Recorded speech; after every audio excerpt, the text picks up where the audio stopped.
तबाही वाली सिक्योरिटी थी उसके अंदर। और 10 घंटे जो बाइडेन बिना किसी को बताए ट्रेन में सफर करा उसने और वहां पे पहुंचा। जबरदस्त कमिटमेंट है, it's not a small thing. ये बहुत बड़ी बात है कि जो बाइडेन वहां पे गया और वहां पे खड़ा रहा, कुछ घंटे के लिए गया, वापस आ गया, वो अलग बात है। मुझे नहीं लगता कि तालिबान के पास इतना टाइम है कि वो पाकिस्तान के वादा खिलाफी की लिस्ट बनाए, क्योंकि फिर उसके ऊपर पूरी एक नॉवल लिखी जा सकती है। इमरान खान पैंदाबाद, इमरान खान हैदराबाद, इमरान खान फरीदाबाद, सिकंदराबाद, पता नहीं क्या क्या। जय हिंद दोस्तों, मैं हूं मेजर गौरवारी और आप देख रहे हैं द चाणक्य डायलॉग्स। इस वीडियो को लाइक करिए, हमारे चैनल को सब्सक्राइब करिए और बेल आइकन दबाना बिल्कुल मत भूलिएगा। खास तौर से वो लोग जो वीडियो देखते हैं लेकिन सब्सक्राइब नहीं करते, बहुत गलत बात है भाइयों, सब्सक्राइब कीजिए। ऑलराइट, अच्छा, बिल्कुल जेम्स बॉन्ड स्टाइल में अमेरिका के राष्ट्रपति पहुंच गए यूक्रेन, आपने सुना होगा। अच्छा, उसके पहले स्टोरी क्या है उसके पीछे, वो किस तरीके से पहुंचे? वो इस तरीके से पहुंचे कि उनको जाना तो था, तो एक हवा बनाया गया कि पोलैंड जा रहे हैं। अब पोलैंड और यूक्रेन का बॉर्डर मिलता है, तो बोला जनाब पोलैंड जा रहे हैं, पोलैंड जा रहे हैं, तो बोला ठीक है। जब प्रेसिडेंट ऑफ अमेरिका चलता है तो जाहिर सी बात है पूरा प्रेस उनके साथ जाता है, मीडिया उनके साथ जाता है और उनकी आइटनरी एडवांस में बताई जाती है। और एयरफोर्स वन जो जहाज है बड़ा वाला, आपने पिक्चरों में भी देखा होगा, आपने फोटोग्राफ्स देखी होंगी या फिर आपने टेलीविजन पे देखा होगा, मूवीज उसके ऊपर बनी है, एयरफोर्स वन, उसमें राष्ट्रपति जाते हैं। तो हुआ ये कि इन्होंने बोला कि हमें यूक्रेन जाना है। जो बाइडेन ने अपनी सीक्रेट सर्विस और अपने लोगों के साथ एक खुफिया प्लान बनाया कि हम बताएंगे नहीं हम कहीं जा रहे हैं। अच्छा, लोगों को शक तो था ये जाएगा, ऐसे करेगा, वैसे करेगा, लेकिन किसी को पता नहीं लगा। जो बाइडेन ने क्या करा कि चुपचाप एक छोटे प्लेन से गया। ये एक खास हैंगर होता है जहां पे एयरक्राफ्ट रखे जाते हैं, एयरफोर्स वन का खास हैंगर। तो जब भी वो एक्टिव हो जाता है, जब भी प्रेसिडेंट को कहीं फ्लाई आउट करना हो, तो प्रेस वालों को पता लग जाता है, मीडिया वालों को, कि भाई अमेरिका का राष्ट्रपति अभी उड़ने वाला है, कहीं जाने वाला है, ट्रैवल करने वाला है, with in the United states और आउटसाइड द यूनाइटेड स्टेट्स, कहीं भी दुनिया में जाने वाला है। तो जाहिर सी बात है कि उसकी हर चीज जो है वो स्क्रूटिनी में आ जाती है। उसने ये कपड़े पहने, उसका फेशियल एक्सप्रेशन ऐसा था, उसकी बॉडी लैंग्वेज ऐसी थी, उसने ये खाया पिया, दुनिया भर का ड्रामा जो होता है पूरा होता है। और हर एक I think head of state के साथ होता है, यूएस प्रेसिडेंट के साथ बहुत ज्यादा होता है। After all, he's said to be the leader of the free world for whatever that is worth and blah blah blah. तो जो बाइडेन एक छोटे से जहाज में चढ़ते हैं और पोलैंड में लैंड करते हैं। पोलैंड में जो भी उनको करना है काम वाम करते हैं। फिर पोलैंड के बॉर्डर से चुपचाप एक ट्रेन में चढ़ते हैं। ऐसा कभी हुआ नहीं पहले, ऐसा कभी हुआ नहीं पहले कि एयरफोर्स वन भी है, फिर भी कोई प्रेसिडेंट वहां पे चला जाता। अच्छा, एक जो जर्नलिस्ट उनके साथ रहते हैं, उन जर्नलिस्ट को भी वो नहीं ले गए, सिर्फ एक जर्नलिस्ट को और एक कैमरा पर्सन को अपने साथ ले गए सेलेक्टेड, और उनको भी नहीं बताया कि हम जा कहां रहे हैं। अच्छा, नॉर्मली ये होता है कि एयरफोर्स वन के अंदर सब लोग बैठे हैं, आप प्रेसिडेंट आते हैं, हाय हेलो, बैठ के कॉफी पीते हैं, खाना खाते हैं, घुलते मिलते हैं, फिर प्रेसिडेंट अपने रूम में चले जाते हैं काम वाम करने के लिए, फाइलें साइन करनी है, 10 चीजें हैं, जो भी उनका काम है। इस बार ऐसा कुछ हुआ नहीं। अच्छा, वो जर्नलिस्ट चढ़े जहाज पे, प्रेसिडेंट है ही नहीं यहां पे। अच्छा, वो जहाज जब टेक ऑफ कर रहा था उसकी सारी विंडोज डाउन थी, उसकी विंडोज डाउन थी, जबकि आपने देखा होगा इवन इन कमर्शियल एयरलाइनर्स सारी विंडो आप रहती हैं, आप विंडो डाउन नहीं कर सकते। आप जब जहाज उड़ रहा है तब आप डाउन कर लीजिए, लेकिन टेक ऑफ और लैंडिंग के दौरान सारी विंडोज आप रहती हैं। इसमें सारी विंडोज डाउन थी। टेक ऑफ करा, टेक ऑफ करा, वो जर्नलिस्ट ढूंढ रहे हैं कि यार हमें तो बोला था प्रेसिडेंट आएंगे, प्रेसिडेंट है नहीं। पोलैंड पहुंचे, पोलैंड में प्रेसिडेंट नहीं, यार जो बाइडेन गया। अब वो कह रहे हैं कि जो बाइडेन गया कहां? जो बाइडेन ऐसा आम आदमी तो नहीं है ना कि कहीं किसी ने जेब में डाल के कोई ले गया हो या कहीं दाएं बाएं कर दी। Is the president of the United States, यार बड़ा आदमी है, perhaps one of the most well known people on earth. ये गायब कहां पे हो सकता है? उस ट्रेन के अंदर, जो एक छोटी सी ट्रेन थी 8 या 10 डब्बे की, उसके अंदर जो बाइडेन था और उसके अंदर उसकी बिल्कुल जिसको कहते हैं तबाही वाली सिक्योरिटी थी उसके अंदर। और 10 घंटे जो बाइडेन बिना किसी को बताए ट्रेन में सफर करा उसने और वहां पे पहुंचा यूक्रेन। यूक्रेन में जेलेंस्की से मिला, बातचीत उनकी हुई और जो बाइडेन आ गया वापस अमेरिका। अब दोस्तों इसमें चाबी क्या है मैं आपको बताता हूं। इसमें चाबी क्या है? जो बाइडेन ने 2-3 चीजें कर दी हैं। सबसे बड़ी बात, उसने ये खुद डेमोक्रेट है जो बाइडेन, तो इसने रिपब्लिकन जो इसकी ऑपोजिशन पार्टी है उसको मैसेज पास कर रहा है। रिपब्लिकन्स ये कह रहे थे कि यूक्रेन की इतनी मदद क्यों कर रहे हो यार, हम लोग खुद इतने कर्ज में डूबे हुए हैं, अमेरिका के इतने हाल अच्छे नहीं है, आप अरबों डॉलर क्यों दे रहे हो? तो अमेरिका का जब प्रेसिडेंट कहीं पे चला जाता है तो ये एक बहुत बड़ा पॉलिटिकल स्टेटमेंट है डोमेस्टिकली। आप सिर्फ उसको रूस के उस चश्मा लगा के या रूस के लेंस से मत देखिए. This was a very big political statement for the domestic audience कि देखो वॉर जोन है, वहां पे मिसाइल गिर रही हैं, वहां पे सब कुछ है, लेकिन यूएस का प्रेसिडेंट ट्रेन में सफर करते हुए, यूएस के प्रेसिडेंट को ट्रेन में सफर करते हुए, मैं ज्यादा तो नहीं जानता लेकिन मैं इतना जानता हूं कि जो उसकी सिक्योरिटी होगी, जो सीक्रेट सर्विस है, जो अमेरिका के प्रेसिडेंट की सिक्योरिटी देखती है, सीक्रेट सर्विस, वो बेचारे 100 मौतें मरे होंगे. 100 मौत. यहां पे मोदी जी चले जाते हैं तो एसपीजी वाले दे आर ना टिजी यार, स्पेशल प्रोटेक्शन ग्रुप वाले. स्पेशल प्रोटेक्शन ग्रुप वाले ऐसे हैं कि एक बार प्रधानमंत्री गए, वो एरिया लॉकडाउन हुआ, फिर अंदर वाले अंदर, बाहर वाले बाहर, कोई अंदर बाहर नहीं जा सकता. और एसपीजी वाले ऐसे हैं कि आप कोई हो, जब तक उस लिस्ट में आपका नाम नहीं और आपकी पूरी शनाख्त, आपका आइडेंटिफिकेशन नहीं हो जाता, मजा ले आप कहीं मक्खी अंदर घुस जाए, मच्छर अंदर, मतलब दे आर. तो वैसी सीक्रेट सर्विस है. सीक्रेट सर्विस वालों ने उस ट्रेन को प्रोटेक्ट करा, वो अंदर गए, बाहर गए. अच्छा, जो पूरा मामला था ना, ये पेश करा दुनिया के सामने एज अ पैकेज डील कि देखो ये हमारा बहादुर प्रेसिडेंट है, ये जंगे मैदान में घुस गया. अब रिपब्लिकन्स क्या बोलते? तो इससे ये होगा कि एक तो ये बात हो गई कि भाई अपने वादे का पक्का है, होगा 80-82 साल जितने का भी है वो, लेकिन बोल दिया तो बोल दिया, जाऊंगा तो गया. अब जब वो अगली बार फंड मांगेगा ना यूक्रेन के लिए, तो लोग इतनी जोर से उसको मना नहीं कर पाएंगे, इतने, जिसको कहते हैं कि इतने जोर से उसका विरोध हुआ था, वो विरोध नहीं हो पाएगा, पहली चीज. दूसरी बात यह है कि रशिया जो top foreign, I think foreign minister है मिस्टर वांग, जो आ रहा है चाइनीज, रूस, आई थिंक पहुंच ही गए होंगे या एक आध दिन में पहुंचने वाले होंगे, उसके पहले इसने प्रीएम्प्ट कर दिया. तीसरी बात, बाकी यूरोपियन कंट्रीज को जो कि डिथर कर रही हैं, क्या हम इनको टैंक दें, क्या हम उनको मिसाइल दें, क्या हम यूक्रेनियंस को एयरक्राफ्ट दें, वहां पे यूएस का प्रेसिडेंट खड़ा हुआ है. इससे बड़ा स्टेटमेंट हो ही नहीं सकता यूक्रेन के लिए. इससे बड़ा स्टेटमेंट नहीं हो सकता किसी भी देश के लिए कि यूएस प्रेसिडेंट उसके सॉइल पे खड़ा है और जेलेंस्की के साथ हाथ मिला रहा है, उसके कंधे पे उसने हाथ रखा है, बोला कि भाई don't worry, we are with you. और अगर अमेरिका ने, अभी तो अमेरिका ने जो भी उनको दिया है, अगर अमेरिका ने एक्चुअली अपनी जो कटिंग एज टेक्नोलॉजी है, राइट, एक छोटा सा जेवलिन दिया था, जेवलिन ने बिल्कुल मौत का तांडव कर दिया वहां पे. अगर अमेरिका एक्चुअली अपने कटिंग एज वेपन्स यूक्रेन को देता है तो वहां पे बहुत तहस नहस हो जाएगी. और जो बाइडेन का वहां पे जाना है बहुत जबरदस्त कमिटमेंट है. It's not a small thing. ये बहुत बड़ी बात है कि जो बाइडेन वहां पे गया और वहां पे खड़ा रहा, कुछ घंटे के लिए गया, वापस आ गया, वो अलग बात है, लेकिन he went all the way to Ukraine. और कितने सीक्रेसी से गया वो, चुपचाप बता के ट्रेन में यूएस का प्रेसिडेंट सफर कर रहा है. It's a big thing. ठीक है जी. अच्छा, जो चाइना का हमने बोला था कि इनका चाइना का टॉप डिप्लोमेट है जो वांग है, तो ये मॉस्को पहुंच रहा है, पहुंच गया, ठीक है. और इसने सजेस्ट करा है यूरोपियन कंट्रीज को, बोला think calmly about how to end the war and said Beijing would put forward China's position on the political settlement of the Ukraine crisis.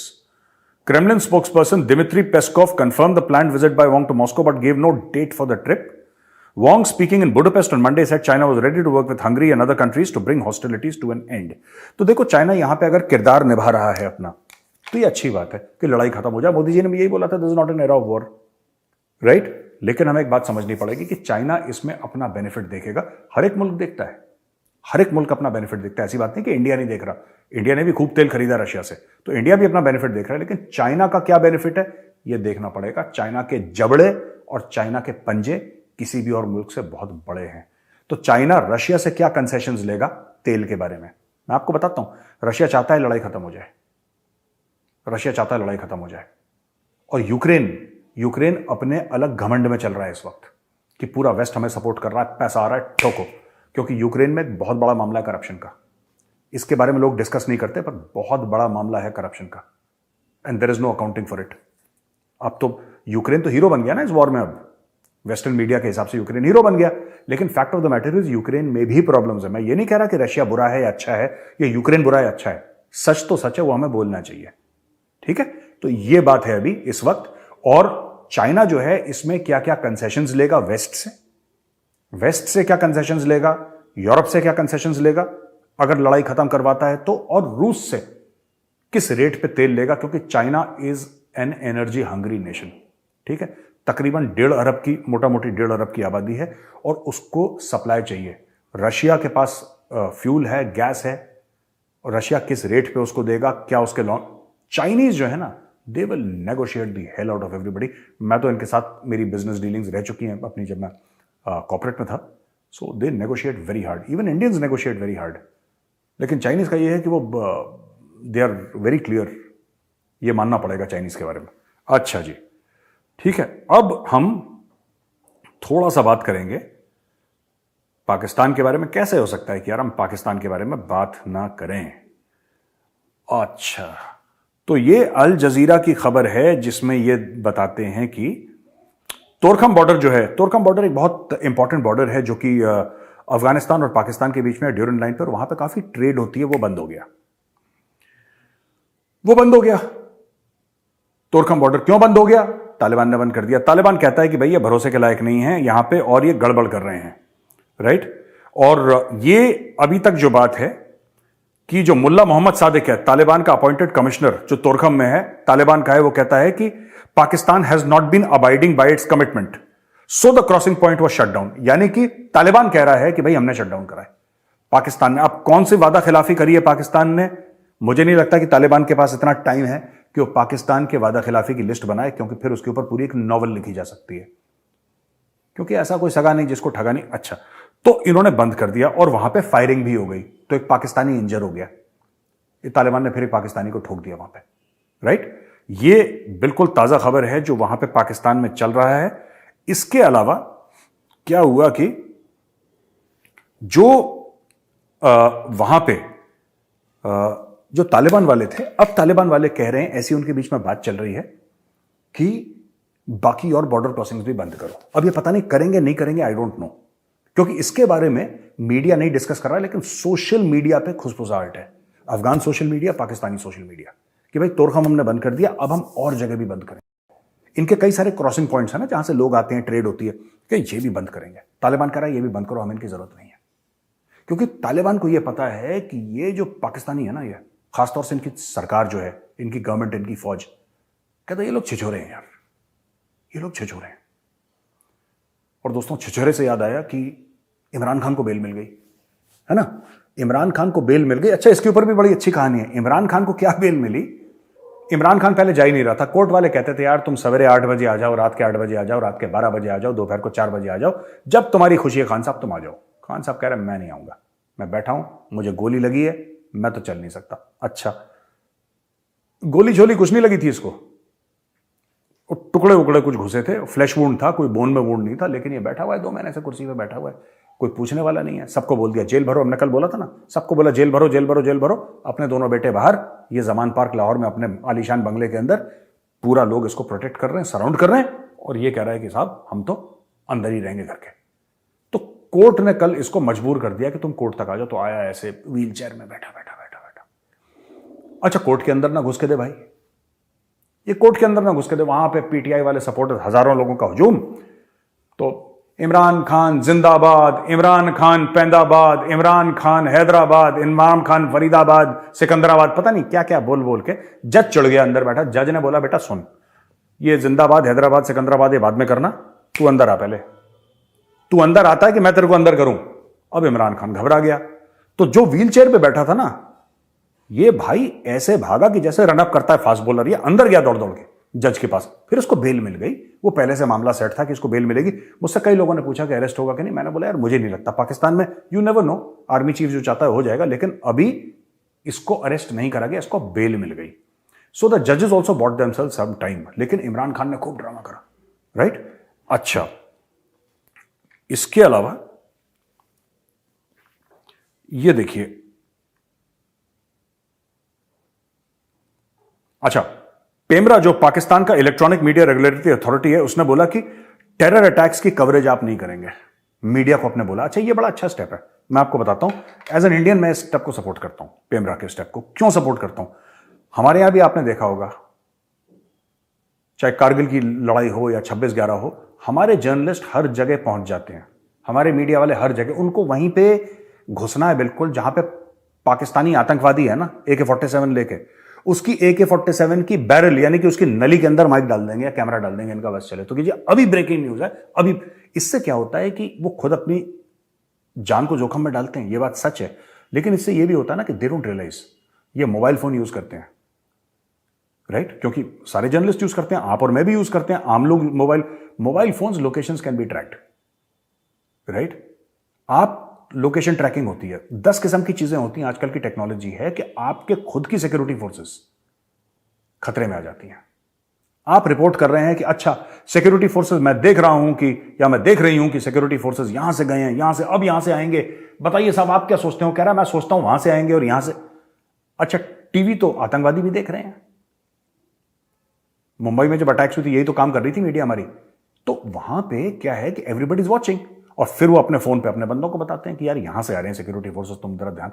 We provide intelligence to, we as an media की बात कर रहा हूं मैं, और ये दुनिया के मीडिया की बहुत बड़ी खुजली है ये अमेरिका में भी होता है, हर जगह होता है। इजरायलीज ने थोड़ा सा अकलमंदी का वो करा है और इजरायलीज ने बंद कर दिया ये सब ड्रामा, लेकिन ये पेमरा का ये स्टेप है, ये मैं सपोर्ट करता हूं, ये उन्होंने ठीक बोला।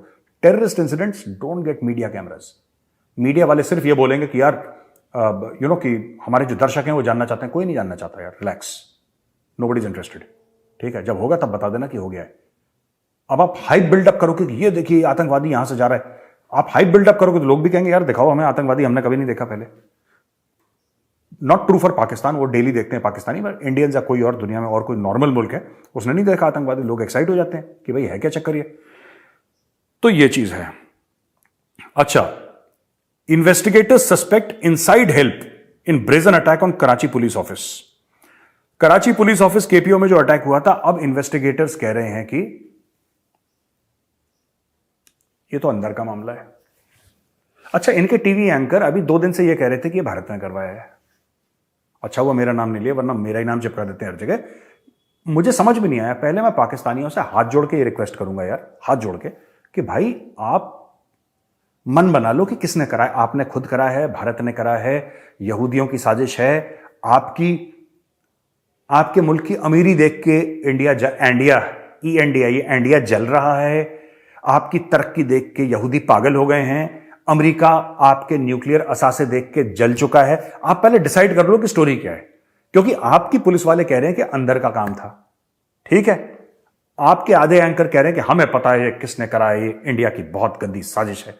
वो साजिश का चूरन बेच रहे हैं। ओ भाई, करा किसने पहले आप डिसाइड कर लो। अगर आप ये कहते हो इंडिया ने करा है, फिर हम वैसे जवाब देंगे। आप कुछ कह रहे हैं, आपके पुलिस वाले कुछ कह रहे हैं, आप सेम पेज पे तो आ जाओ। एक बड़ी चीज अच्छी हुई यार पाकिस्तान, ये ना, this can only happen in Pakistan. मैं तो इतना बड़ा फैन हो गया हूं उस मुल्क का कि मैं क्या ही बताऊं आपको। एक आदमी था, ठीक है, जिसका नाम था रहमत खटक। रहमत खटक, इसने सऊदी अरेबिया में कोई बहुत तगड़ा फ्रॉड करा, और फ्रॉड से बचने के लिए इसने यह बोल दिया कि मैं तो मर गया हूं। आप समझ रहे हैं? बंदे ने खुद को डेड डिक्लेयर कर दिया। चलो ठीक है, हमें इनकी पिक्चरें भी देखते हैं ना, इंडिया में बनती है ऐसी पिक्चरें कि बंदा अपने आप को डेड डिक्लेयर कर दिया। ऐसी 1-2 मैंने सुना है ऐसी कहानियां कुछ। तो इसने अपने आप को बोल दिया कि मैं तो मर गया। अच्छा, इसकी कबर कुबर भी बन गई, लोग वहां पे फूल भी चढ़ाते हैं, नमाज जनाजा भी हो गई, पता नहीं अंदर किस गधे घोड़े को गाड़ दिया, ये बंदा जिंदा है, ठीक है? अच्छा, फिर पाकिस्तानियों ने सोचा कि यार देखो, अब तो हमने मरा डिक्लेयर कर दिया, अब तो कोई खतरा नहीं है। तो बोले नहीं जनाब, कोई खतरा नहीं, अब तो मरा डिक्लेयर हो गया। बाद में एक बार मर गया तो फिर उसे क्या ही कोई दुश्मनी निकालेगा। तो अच्छा, this can only happen in Pakistan. मरा डिक्लेयर कर दिया, झूठ, ये किसी भी मुल्क में हो सकता है, लेकिन पाकिस्तान में उसको chief minister of Khyber Pakhtunkhwa ने उसको अपना स्पेशल एडवाइजर अपॉइंट कर दिया, मरे हुए आदमी को। समझ में आ रही है आपको बात?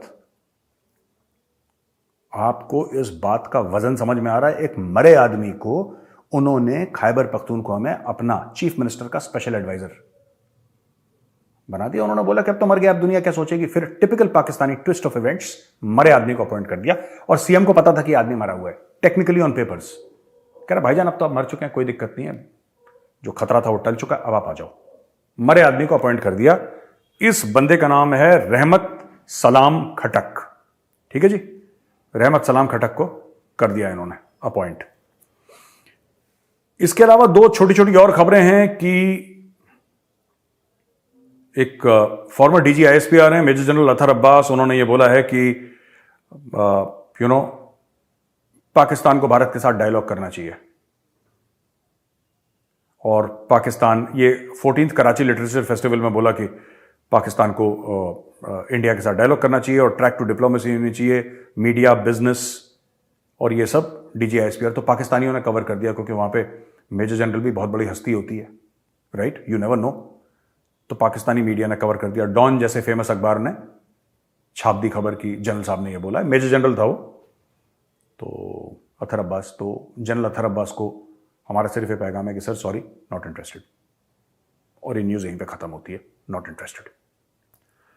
आखिरी खबर जो मैं आपको देने वाला हूं आज, प्रेसिडेंट अलवी ने बोल दिया कि अप्रैल 9 में पंजाब और खैबर पख्तूनख्वा में इलेक्शन होंगे। ये अकेला मुल्क है जहां पे इलेक्शन कमीशन नहीं डिक्लेयर कर रहा है। इलेक्शन कमीशन है पाकिस्तान में, इसने इलेक्शन कमीशन को बुलाया, बोला कि तुम इलेक्शन डिक्लेयर करो। उसने बोला सर ऐसा नहीं है, थोड़ी प्रॉब्लम है, गिव अस सम टाइम। ये इमरान खान की पार्टी का, ये प्रेसिडेंट ऑफ पाकिस्तान आरिफ अलवी है, ये इमरान खान को अपना बाप मानता है, अपना अब्बू मानता है, राइट। इमरान खान ने बोला इलेक्शन क्यों नहीं हो रहा है, भाई साहब ने प्रेशर में आके इलेक्शन ही डिक्लेयर कर दिया।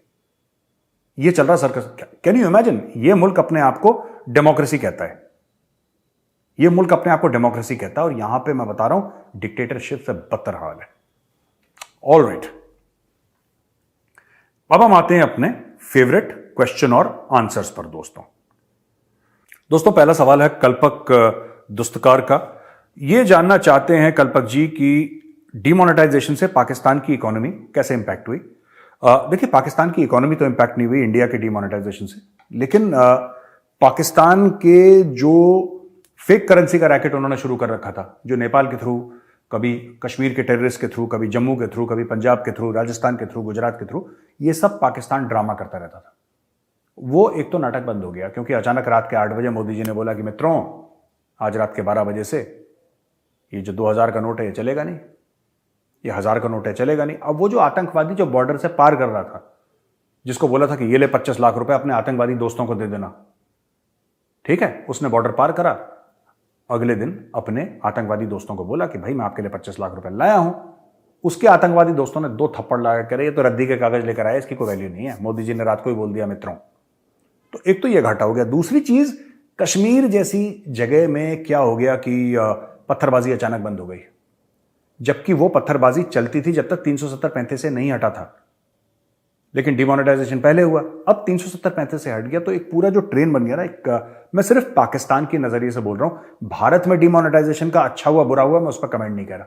आपने पाकिस्तान पूछा, मैं पाकिस्तान का जवाब दे रहा हूं। पाकिस्तान को कश्मीर में बहुत ज्यादा डिमोनेटाइजेशन से हिट हुआ है, क्योंकि पहले आपको 25 लाख रुपए भेजने के लिए इतने सारे बक्से में चले जाते थे। अब 25 लाख रुपए जब सिर्फ बोला कि 500 रुपए का नोट सबसे बड़ा नोट होगा, राइट, तो फिर पता लगा कि आपको पूरी बोरी भर के कौन लाता है अपने सर पे लाद के।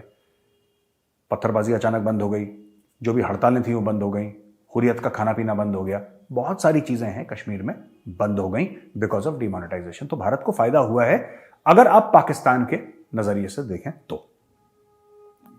अच्छा जी, स्वाभिमान पटेल जी हैं, धन्यवाद पटेल साहब, जय हिंद। Should the government consider to explore the possibilities of setting up SEZs, special economic zones in Afghanistan through backdoor channel and would boosting regions economy, which would boost region's economy? What is your take on this? स्वाभिमान पटेल जी, ये तालिबान भी चाह रहा है कि special economic Jones बनाए, ये हमने कल भी कवर करा था अपने वीडियो में, लेकिन भारत ऐसा करे, देखिए it's not so easy. Special economic zone के लिए आपको एक कंट्री चाहिए जो कि स्टेबल हो, जिसमें इकोनॉमी थोड़ी सी अच्छी हो, और उस मुल्क में एक इकोसिस्टम होता है, इसका मैन पावर का इकोसिस्टम होता है। Special economic zone basically export के लिए होते हैं। अफगानिस्तान तो कुछ बनाता नहीं है, आपने स्पेशल इकोनॉमिक जोन बनाए, आपने बोल दिया कि साहब इसमें इंपोर्ट ड्यूटी फ्री होगी आपका, blah blah blah, this will be considered foreign land और एक्स, आपने जो भी करना है, जैसे कि इंडिया में स्पेशल इकोनॉमिक जोन्स होते हैं, तो आपने SEZ बना दिया अफगानिस्तान में। वो बनाएंगे क्या? What will they make? क्या ही बनाएंगे वहां पे? तो इसके लिए एक इंडस्ट्रियल बेस चाहिए, इसके लिए कुछ इकोनॉमिक पैरामीटर्स होते हैं, एक कुछ फंडामेंटल्स होते हैं देश के। सिर्फ एक जमीन को स्पेशल इकोनॉमिक जोन घोषित कर देना, उससे तो, अब जैसे पाकिस्तान में आप बना लेंगे स्पेशल इकोनॉमिक जोन, तो क्या ही बनाता है Pakistan?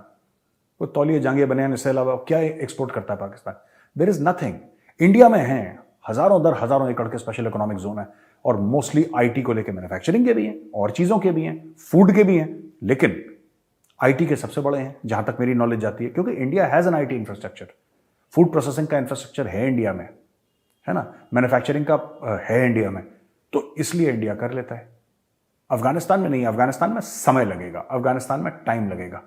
First you create a business environment, फिर आपके इन्वेस्टर्स आएंगे, इन्वेस्टर आपके पैसा लगाएंगे, कुछ चीजें बनेंगी, कुछ कंज्यूम होंगी, कुछ विदेश जाएंगी, एक्सपोर्ट होगा, और जब एक्सपोर्ट होगा तब आप बोलेंगे कि स्पेशल इकोनॉमिक जोन में ये हम स्पेशल फैसिलिटीज दे रहे हैं आपको, सस्ती जमीनें देंगे, आपकी हर चीज पर टैक्स फ्री होगा, आप जो इक्विपमेंट खरीदेंगे वो आपका टैक्स फ्री होगा, लैपटॉप्स और जो भी चीज फर्नीचर वगैरह आप खरीदेंगे वो होगा, एवरीथिंग इज एक स्पेशल, एक माहौल होता है एसईजी का, वो होगा। फिर वहां पे चीजें बनेंगी, वो प्रोडक्ट्स होंगे, सर्विसेज होंगे, फिर वो बाहर जाएंगे, तो बड़ा लंबा तामझाम है, इट्स नॉट सो इजी। तो दोस्तों, ये आज का वीडियो यहीं पर खत्म होता है। इस वीडियो को लाइक करिए, हमारे चैनल को सब्सक्राइब करिए, और बेल आइकन दबाना बिल्कुल भी मत भूलिएगा। जय हिंद, भारत माता की जय, वंदे मातरम।